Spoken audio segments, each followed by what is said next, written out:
প্রিয় দর্শক, তোমরা সবাই কেমন আছো? আজকের গল্পটা একটু আলাদা। এই গল্পে আছে এমন এক সম্পর্ক যেটা অনেকেই মানবে না, তবু মন সেটা বুঝবে আর বারবার ফিরে আসবে। তাই বলছি, গল্পটা একদম শেষ পর্যন্ত শুনে ফেলো।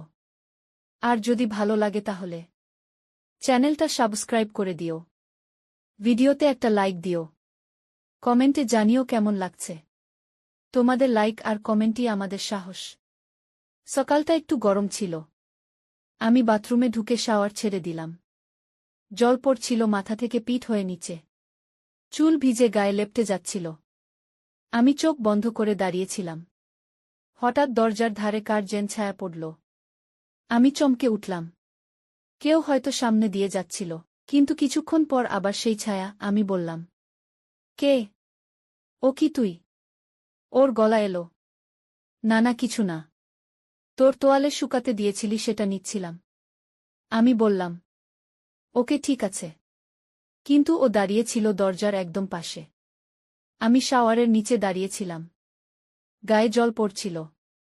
দরজার বাইরে ওর নিঃশ্বাসের শব্দ কানে আসছিল। আমার বুক ধুকপুক করছিল।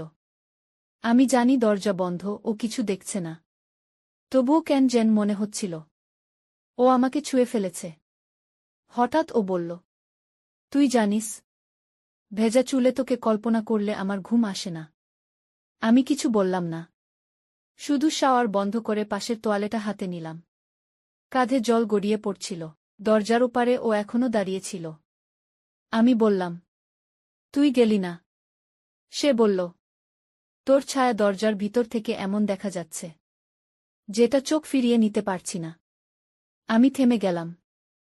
জল থেমে গেছিল, তবুও আমার শরীর ভেজা ছিল।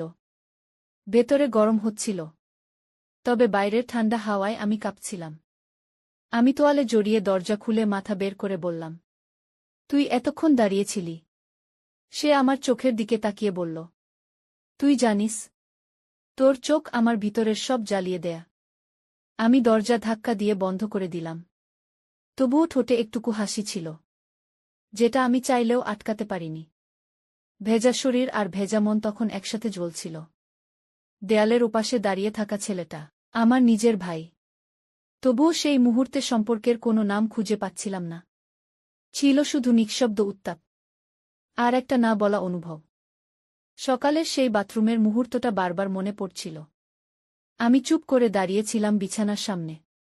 চুল ভেজা ছিল, গায়ে সাদা পাতলা কামিজ। জল গলা বেয়ে বুকের মাঝখান দিয়ে নামছিল। আমি কাঁপছিলাম না, তবুও ভেতরে কিছু একটা হচ্ছিল, যেটা ভাষায় বোঝানো যায় না।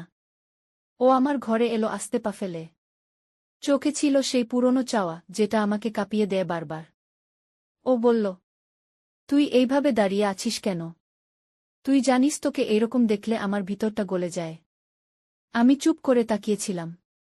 ও কাছে এসে দাঁড়াল। আমার পিঠের চুল সরিয়ে দিল আস্তে করে। তারপর বলল, তোর গা এখনো ভেজা, তুই তো শুকাসনি। তুই কি চাস আমি তোকে শুকিয়ে দেই? আমি বললাম, তুই আবার শুরু করলি। ও বলল, আমি থেমে যেতে পারতাম, তুই যদি চোখে চোখ না রাখতি। আমি আস্তে করে চোখ নামিয়ে নিলাম। ও আমার খুব কাছে দাঁড়িয়েছিল। ওর নিঃশ্বাস আমার গালে লাগছিল। গলার কাছে কাঁপন শুরু হল। ও বলল, তুই জানিস, ভুলে ভালোবাসা শুরু হয় না। ভালোবাসা হয় নিজের মতো করে, যেমন আমি তোকে ভালোবাসি। ও আমার গালে ঠোঁট ছুঁয়ে দিল। একটুও চাপ ছিল না, তবুও আমি শিউরে উঠলাম। আমি কিছু বললাম না, শুধু চোখ বন্ধ করে দাঁড়িয়ে রইলাম। ও আমার হাত ধরল। আমার হাতটা যেন নিজের মতো করে ওর বুকের কাছে নিয়ে গেল। আমি স্পষ্ট শুনতে পাচ্ছিলাম ওর বুকের শব্দ, ভেতরটা কেঁপে উঠল। ও বলল, তুই জানিস, আমি তোর চোখের জল চাই না। আমি শুধু তোর এই একটুখানি হাসি চেয়ে নেব। আমি বললাম, তুই ভুলে যাচ্ছিস আমরা ভাই বোন। তুই যা করছিস সেটা অনেক বড় ভুল। ও বলল, ভুল যদি এমন হয় যেটা আমাকে তোকে ছুতে দেয়, তাহলে আমি সারা জীবন এই ভুল করব। আমি আস্তে করে বললাম, তুই জানিস না মানুষ কি বলবে? তুই জানিস না এই সমাজ আমাদের জায়গা দেবে না। ও বলল, সমাজ যদি না দেয়, তবে আমি তোকে নিয়ে নিজের একটা আলাদা জায়গা তৈরি করব, যেখানে তুই থাকবি আর আমি থাকব। তুই আমার বোন হয়ে জন্ম নিলি, তাতে আমার অনুভব তো থেমে যায় না। আমি একটুও বলতে পারছিলাম না। জীবনে প্রথমবার মনে হচ্ছিল যে এই ছেলেটার বুকেই আমার মাথা রাখতে ইচ্ছে করছে, যে ছেলেটা ছোটবেলা থেকে আমার ভাই ছিল। আজ তার চোখে আমি এক পুরুষকে দেখছিলাম। ও বলল, চল নিচে যাই, তোর জন্য আজ আমি আবার রান্না করব, তুই শুধু পাশে থাকিস। আমি বললাম, তুই শুধু রান্না করিস, আমাকে যেন ভুলে না যাস। দুপুর পেরিয়ে বিকেলের আলো পড়ছিল ঘরের মেঝেতে। আমি বিছানায় চুপ করে শুয়েছিলাম, চোখে একরাশ ঘোর। মনে হচ্ছিল এই ঘর, এই হাওয়া, এই মুহূর্ত সব যেন নতুন। ও ঘরে এলো হালকা পায়ে, চোখে সেই চেনা চাওয়া। ও আমার পাশে এসে বসল। ধীরে ধীরে বলল, তুই যদি আজ আমার একটুখানি অনুরোধ রাখিস, তাহলে আমি সারা জীবন তোর সব কথা মেনে চলব। আমি তাকিয়েছিলাম ওর চোখে। বললাম, কি অনুরোধ? ও বলল, চল আজ একসাথে গোসল করি। তুই না করলেও আমি শুধু শাওয়ারের নিচে দাঁড়িয়ে তোকে ছুব না, শুধু তোর পাশে দাঁড়িয়ে থাকব, তোর নিঃশ্বাসে নিঃশ্বাস মেলাব। আমি এক মুহূর্ত থেমে গেলাম। ভেতরটা কেঁপে উঠল। এই অনুরোধটা যতটা সরল মনে হচ্ছিল, ততটাই গভীর ছিল।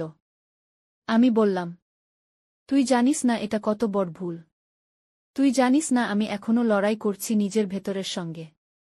ও বলল, আমি জানি তুই লড়ছিস, তবুও এই ভুলের ভেতরেই যদি একটু শান্তি পাওয়া যায়, তাহলে তুই না করিস না। আমি কিছু বললাম না, শুধু আস্তে করে মাথা নাড়লাম। ওর চোখে তখন আনন্দের ঝিলিক। ও আমার হাত ধরল, বাথরুমের দিকে নিয়ে গেল। আমি কাঁপছিলাম, তবুও হাঁটছিলাম। বাথরুমে পৌঁছে ও শাওয়ার ছেড়ে দিল। জল পড়তে লাগল টুপটাপ করে। ও আমার দিকে তাকাল। আমি চোখ নামিয়ে দাঁড়িয়েছিলাম।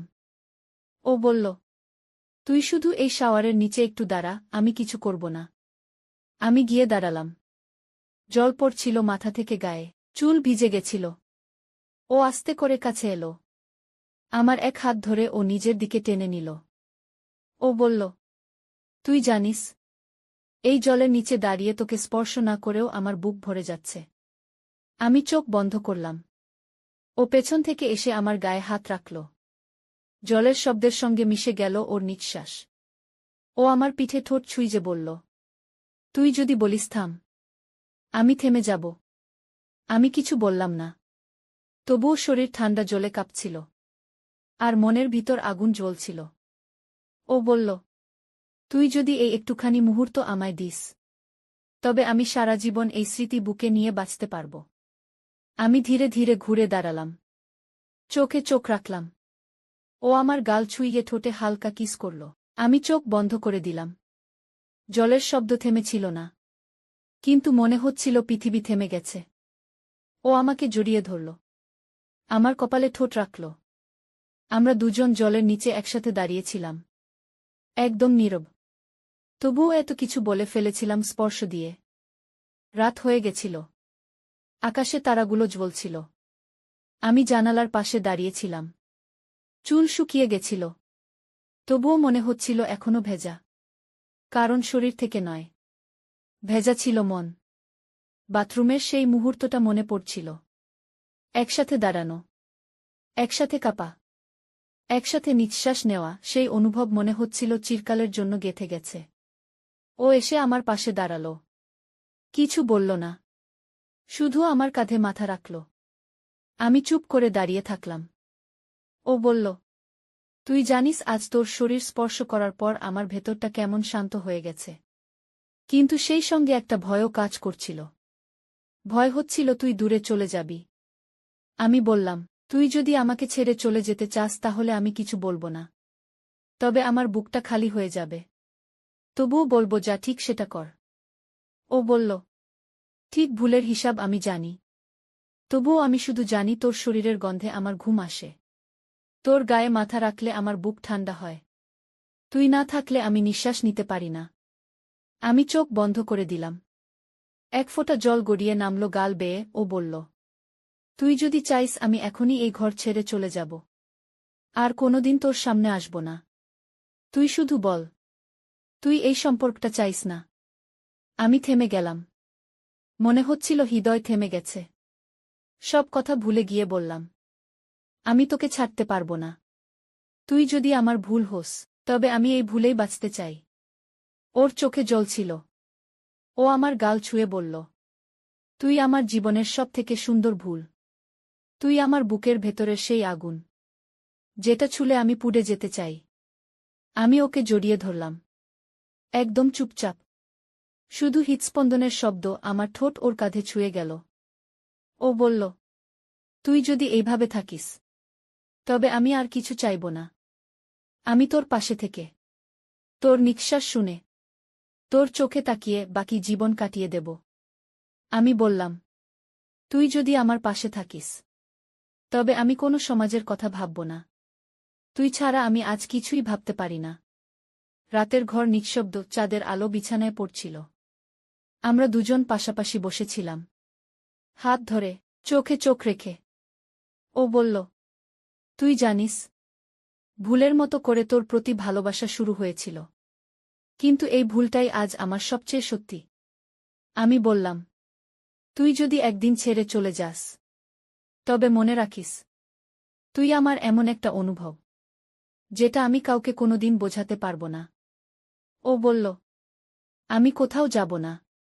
আমি তোর মধ্যে থেকে যাব। তোর চোখে, তোর ঠোঁটে, তোর নিঃশ্বাসে।